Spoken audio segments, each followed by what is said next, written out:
So if I'm someone who has a curiosity for AI and I use ChatGPT, but I don't live in San Francisco, right? I'm not going to cold email Sam Altman to get a job there. How do I find that entry point? I'm curious, but maybe I just don't have that depth of knowledge. As you talked about your experience, like where can we put the needle on the record? Where can we start?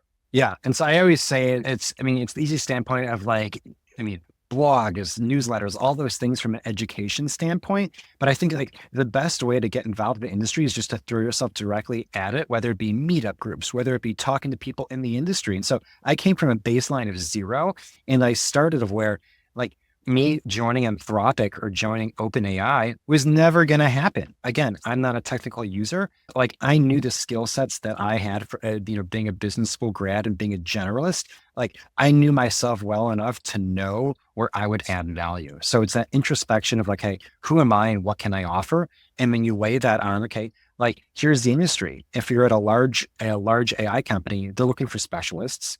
If you're at a smaller company, they're looking for generalists.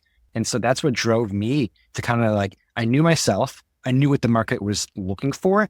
And then it was just active searching to get, okay, where do the two things match? And so that's the kind of the framework I would recommend to folks. It's deep introspection to know your core competencies and know what the industry is looking for.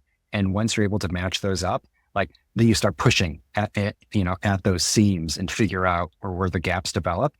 And I didn't have to look that long. I reached out to the founder and a single founder. I didn't even reach out to that many AI startups. And I found one that I can add value to.